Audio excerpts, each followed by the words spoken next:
Bismillahirrahmanirrahim.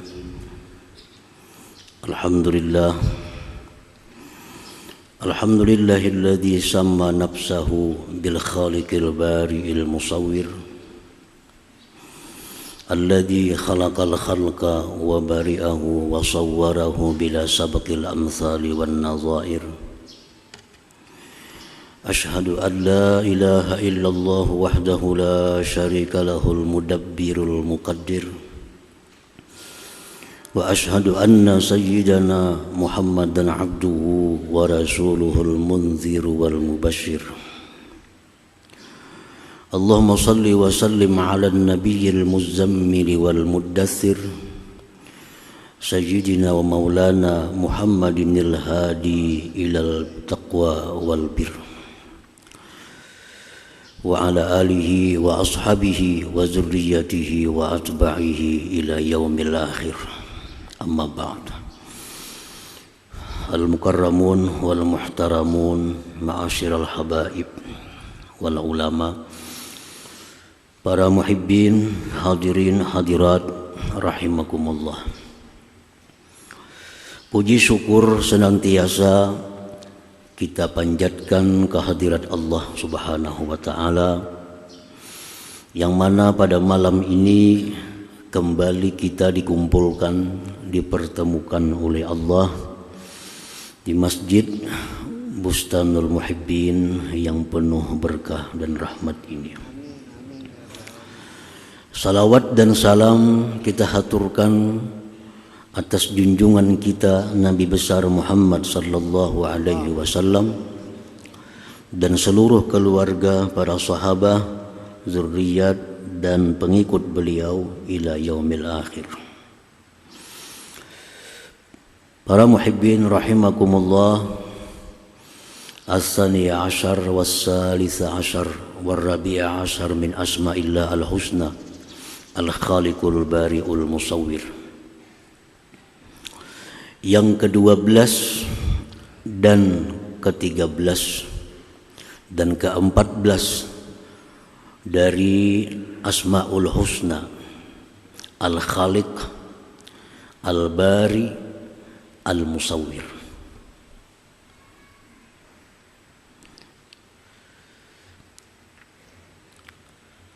Dalil daripada tiga nama itu sebagai namanya Allah Subhanahu wa ta'ala di dalam Al-Quranul Karim.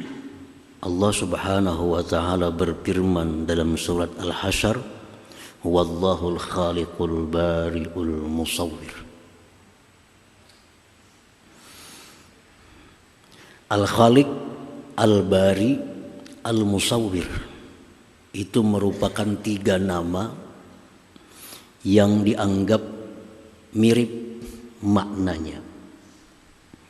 Tetapi kata Imam Ghazali itu bukan mirip dan masing-masing mempunyai fungsi.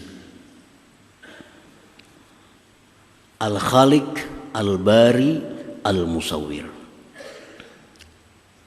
Allah subhanahu wa ta'ala bi'atibari taqdiri hadhil umur yusamma al-khaliq wa bi'atibari al-ijadi min al-adam ila al-wujud yusamma al-bari wa bi'atibari taswiri hadhil umur yusamma al-musawwir. Maka Allah subhanahu wa ta'ala dengan memandang, mengiktibar, menetapkan untuk menciptakan sesuatu, maka dia dinamai Al-Khaliq. Dan dengan mengiktibar Allah mewujudkan sesuatu itu dari tiada kepada ada, dinamai Allah itu dengan nama Al-Bari. Kemudian membentuk sesuatu itu, merupakan sesuatu itu dengan rupa yang terbaik, itu disebut Al-Musawwir. Jadi apabila kita melihat suatu makhluk Allah, maka itu tidak terlepas daripada Al-Khaliq, Al-Bari, Al-Musawwir. Karena adanya seluruh yang di alam semesta ini itu merupakan mazhar atau penampakan dari nama Allah Al-Khaliq, Al-Bari, Al-Musawwir ini. Para muhibbin rahimakumullah. فإذا قدر الله تعالى أن يخلق الإنسان بصورة الخاصة مثلا فهو الخالق. Apabila Allah Subhanahu wa taala menetapkan untuk mencipta manusia dengan sifat-sifat tertentu umpamanya, maka nama Allah itu adalah Al-Khaliq. Jadi Al-Khaliq ini hanya berupa ketetapan dari Allah untuk menciptakan sesuatu dengan sedemikian rupa. Allah menetapkan untuk menciptakan sebatang pohon dengan demikian. Itu ketetapan Allah menciptakan pohon tadi, namanya Al-Khaliq. Imam Ghazali dalam kitab beliau Al-Maqsidul Asna menjelaskan untuk memudahkan paham. Beliau bikin contoh. Padahal Allah itu maha suci daripada contoh. Cuma untuk mendekatkan paham. Andai kata kita membuat satu keputusan, membikin rumah dengan demikian. Nah, itulah Al-Khaliq. Al-Khaliq. Jadi hanya berupa satu keputusan untuk menciptakan sesuatu dengan demikian sifatnya, perhiasannya. Nah, disebut Al-Khaliq. Nah, kemudian apa yang diputuskan oleh Al-Khaliq tadi diwujudkan dari asalnya tiada, diwujudkan kepada ada. Nah, mewujudkan sesuatu yang asalnya tidak ada itu kepada ada, itulah Al-Bari. Al-Bari. Nah, sesuatu yang sudah diwujudkan oleh Al-Bari ini disusun, dirupakan, diperhiasi, itulah namanya Al-Musawwir. Potongan-potongan kita yang macam ini, nah itu Al-Musawwir. Ada rupa macam ini, ada yang hidungnya mancung, ada hidungnya macam itu Al-Musawwir. Dan itu yang paling terbaik ciptaan Allah untuk dia. Jadi segala sesuatu yang kita lihat di alam semesta ini itu merupakan hasil ketetapan daripada Al-Khaliq, diwujudkan oleh Al-Musawwir, dirupakan sedemikian rupa oleh Al-Musawwir. Jadi Al-Bari yang mewujudkan, Al-Musawwir itu yang membentuk rupanya.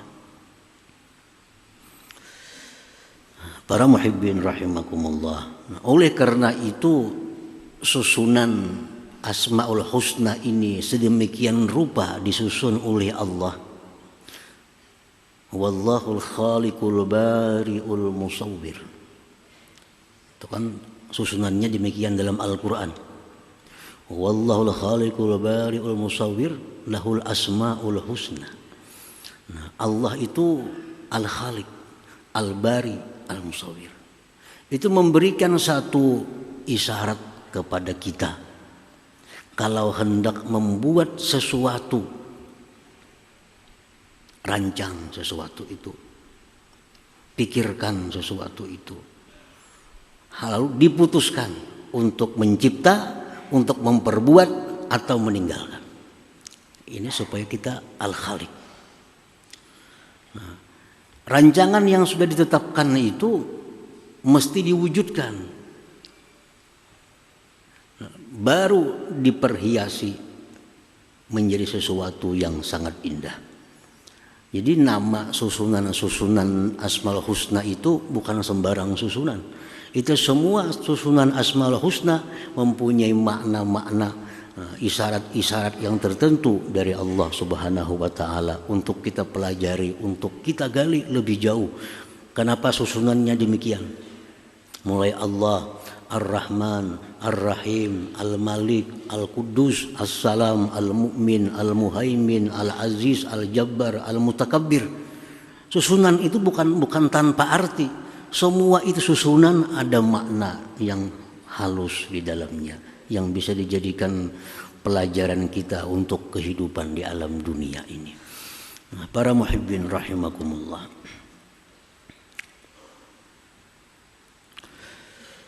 Fa idza qaddara Allah taala ay yakhluqal insan bi suratil khassah masala fahuwal khaliq. Apabila Allah sudah menentukan bahwa mencipta manusia dengan rupanya yang tertentu umpamanya, maka itulah al-khaliq. Fa idza awjada ma qaddar minal khalqi fahuwal bari. Bila Allah mewujudkan apa yang Dia tetapkan, Dialah al-bari. Wa idza sawwarahu bitilka suratil muqaddarah fahuwal musawwir. Bila Allah membentuk, merupakan sesuatu dengan rupa yang sudah ditetapkan, itulah musawwir. Jadi 3 nama ini hampir tidak bisa dipisahkan, Al-Khaliqul Bariul Musawwir.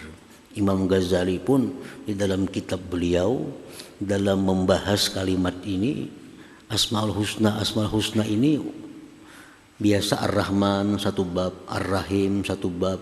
Nah, untuk ini tiga sekaligus. Karena merupakan kesatuan yang tidak bisa dipisahkan antara Al-Khaliq, Al-Bari, Al-Musawwir. Nah, para muhibbin rahimakumullah. Al-mu'min bi asma'illah, orang yang beriman dengan nama-nama Allah, Al-Khaliq, Al-Bari, Al-Musawwir. Nah, kita beriman nama Allah itu ada Al-Khaliq. Kita beriman nama Allah itu ada Al-Bari. Kita beriman nama Allah itu ada Al-Musawwir. Keimanan kita kepada nama-nama ini adalah wajib. Kada percaya kafir. Berarti kada percaya dengan Al-Quran. Nah, apabila sudah kita beriman bahwa Al-Khaliq seperti tadi, Al-Bari seperti tadi, Al-Musawwir seperti itu, nah keimanan kita kepada 3 nama Asmaul Husna ini akan membuahkan 1, 2, 3 perilaku kepada kita. Karena setiap kepercayaan pasti membuahkan perbuatan kita. Kita percaya kepada api itu panas, lalu kita menjauh dari api karena percaya api itu panas. Setiap kepercayaan akan membuahkan satu kelakuan. Nah, apabila kita percaya, beriman bahwa nama Allah itu Al-Khaliq, Al-Bari, Al-Musawwir, apa kelakuan kita yang dituntut oleh keimanan itu?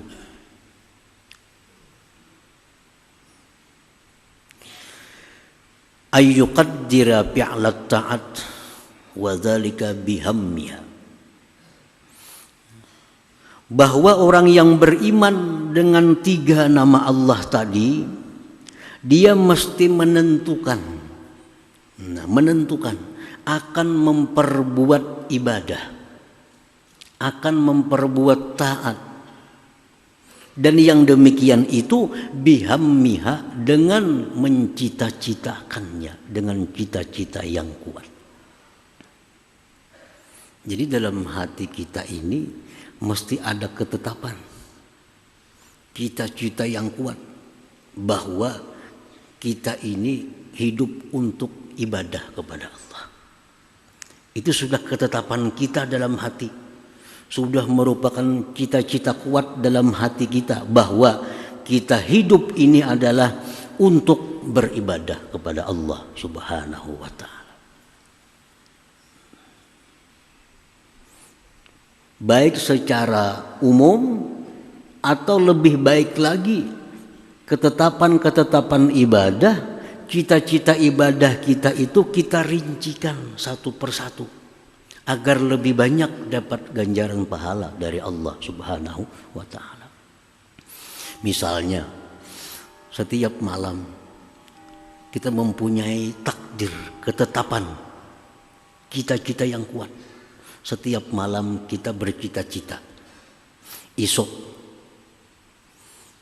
pagi aku sembahyang subuh berjamaah di awal waktu. Nah, cita-cita.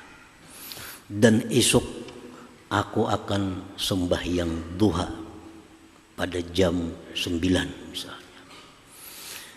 Esok aku akan baca Quran 1 juz. Esok aku akan sembahyang zuhur berjamaah di awal waktu. Besok aku akan sembahyang maghrib di awal waktu berjamaah. Besok aku akan bersedekah. Besok aku akan memberi makan orang. Nah, kita buat cita-cita, kita buat ketetapan-ketetapan kita untuk besok hari. Nah, dan lebih baik lagi ketetapan kita itu disertai, digantungkan dengan masyiatillah, dengan insya Allah. Lebih tambah lagi pahalanya. Jadi kita malam, baik kita beraba, baik kita duduk di kursi, baik kita apa, nah, kita merenung, hati kita bicara, menetapkan kegiatan-kegiatan keagamaan esok hari. Rencanakan. Dan itu apabila diakhiri dengan insya Allah, maka apa yang kita cita-citakan malam tadi untuk esok itu harapan besar akan ditolong oleh Allah Subhanahu wa taala untuk mewujudkannya.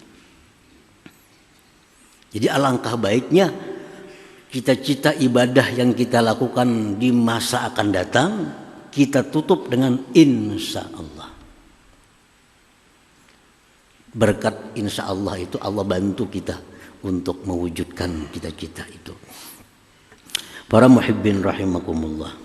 Di dalam sebuah hadis yang sahih disebutkan bahwa Rasulullah bersabda yang maknanya Nabi Sulaiman bin Daud alaihissalam, beliau mengawini 60 perempuan. Ada riwayat mengatakan 70. Ada mengatakan 90. Walhasil Nabi Sulaiman mengawini banyak perempuan. Apa alasan beliau kawin dengan banyak perempuan itu? Karena beliau punya cita-cita, punya niat. Satu orang istri akan melahirkan satu anak yang akan berjuang fisabilillah. Cuma waktu itu Nabi Sulaiman kada ingat mengucapkan insya Allah. Itu masalahnya, kada ingat mengucap insya Allah. Nah, waktu berjalan, semua bini sidin itu tamanang. Tamanang begitu apa? Mandul. Ada malah alang 90 bini mandul. Cuma satu yang bisa melahirkan. Yang lahir itu pun anaknya kada sempurna, hanya separuh tubuh, kada bisa apa-apa. Rasulullah SAW Nabi kita bersabda memberikan komentar terhadap kisah itu. Ujar Nabi kita, andai kata Nabi Sulaiman itu mengucapkan insya Allah, maka semua istrinya akan melahirkan pejuang-pejuang fisabilillah. Jadi setiap kali kegiatan, rencana kegiatan kita ibadah, sangat dianjurkan dalam agama kita ditutup dengan insya Allah itu. Besok kita punya niat, malam ini punya niat, malam ini punya cita-cita yang kuat, malam ini punya ketetapan, esok sembahyang subuh, duha, sembahyang zuhur, berjamaah, memberi makan orang, bersedekah, berbuat macam-macam kebaikan, insya Allah. itu akan dibantu oleh Allah. Jadi kalau kita beriman dengan nama Allah Al-Khaliq, kita mesti menetapkan perbuatan-perbuatan ibadah kita. Karena kita dicipta oleh Allah hanya untuk satu, ibadah kepada Allah Subhanahu wa ta'ala. Nah kemudian sesudah kita bercita-cita demikian, bukti iman kita kepada Al-Khaliq,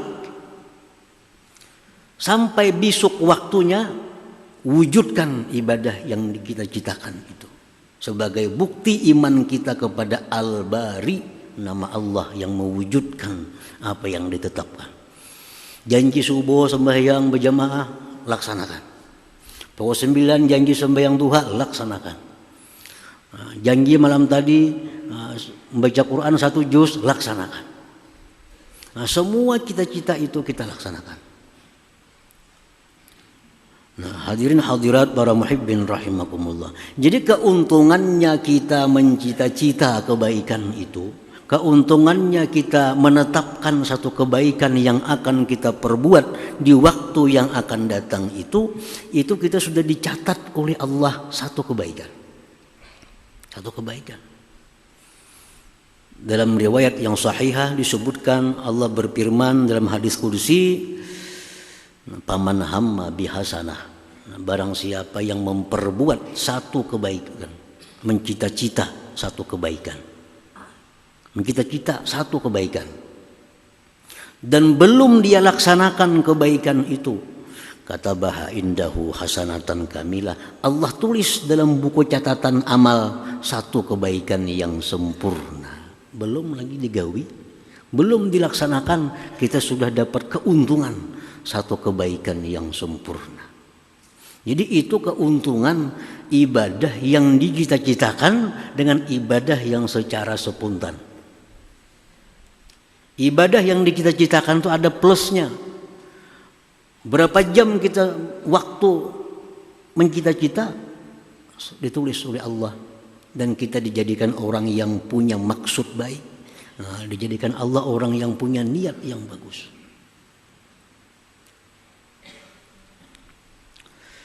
Nah kemudian sesudah dia wujudkan ibadah yang ditetapkannya sebagai bukti kepada iman Al-Bari, dia bikin ibadah itu dengan sebaik-baik ibadah. Jangan asal ibadah. Dia bentuk ibadah itu dengan rupa yang sebaik-baik rupa ibadah. Sebagai bukti dia beriman kepada nama Allah Al-Musawwir. Jadi 3 macam itu. Tetapkan ibadah-ibadah yang akan kita perbuat.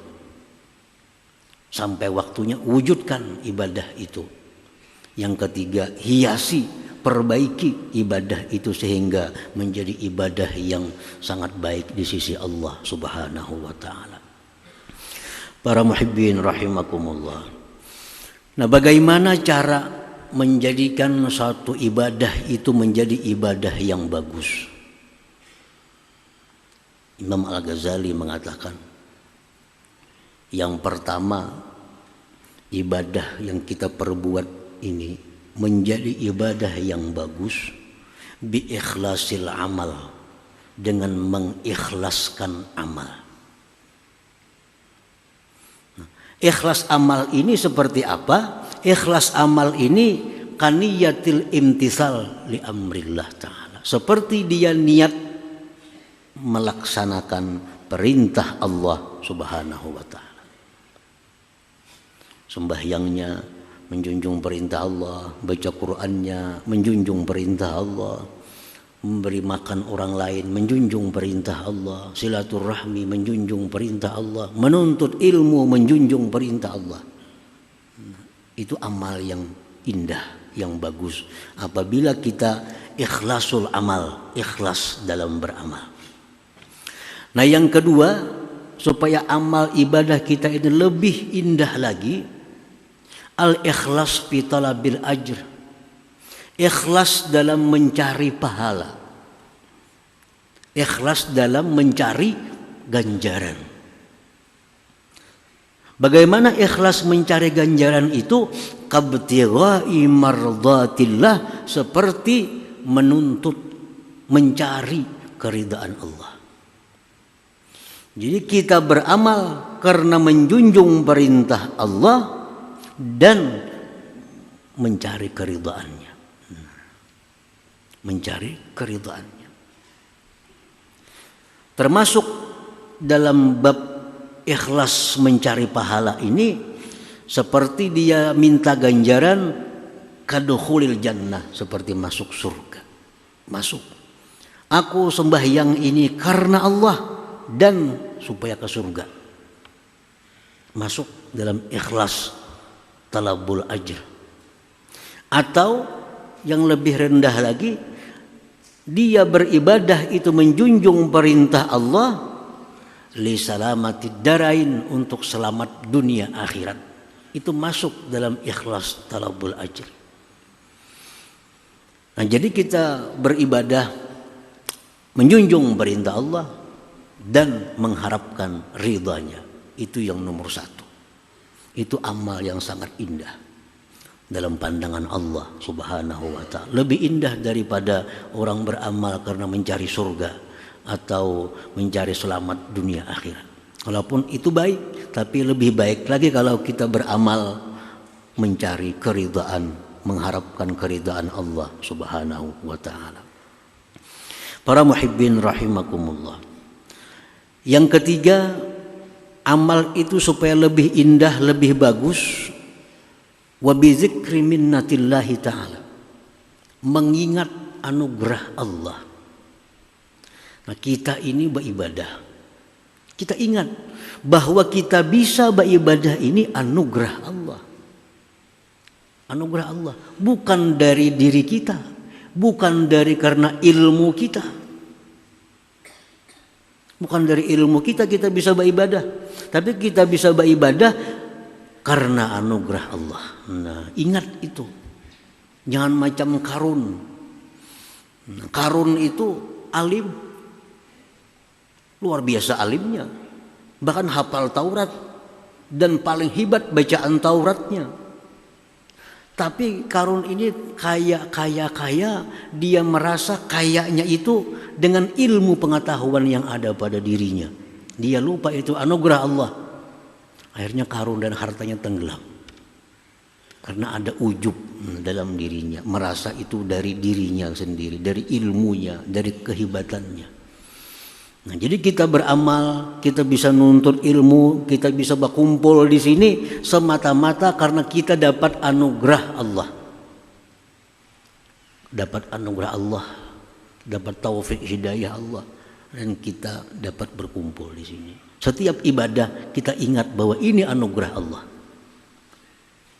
Nah, yang keempat, supaya amal itu lebih indah di sisi Allah, wa ta'zimi taufikillah, mengagungkan taufik Allah ini. Mengagungkan, kita ini merasa bangga, kita merasa untung bahwa kita ini bisa beribadah. Merasa untung. Kita dapat duit 1 juta, pasti ada merasa untung. Dapat duit 10 juta, pasti ada kita merasa untung. Nah, kita beribadah ini bisa lebih lagi hendaknya merasa untung dapat taufik dari Allah Subhanahu wa ta'ala. Bila 4 hal ini kita sertakan dalam ibadah kita, maka ibadah ini bukan hanya sekedar ibadah, tapi merupakan ibadah yang dirupakan dengan rupa yang sangat indah di sisi Allah Subhanahu wa ta'ala. Para muhibbin rahimakumullah. Jadi itulah buah iman terhadap nama Allah Al-Khaliq. Kita atur, kita rancang, tetapkan ibadah-ibadah yang akan dikerjakan. Buah iman kepada Al-Bari, kita wujudkan ibadah yang sudah ditetapkan. Buah iman kepada Al-Musawwir, kita baguskan ibadah yang sebagus-bagusnya di sisi Allah Subhanahu wa ta'ala. Mudah-mudahan Allah memberikan hidayah kepada kita. Amin ya rabbal alamin. Ila hadratin Nabi sallallahu alaihi wasallam. Al-Fatihah. إياك نعبد وإياك نستعين صراط المستقيم صراط الذين أنعمت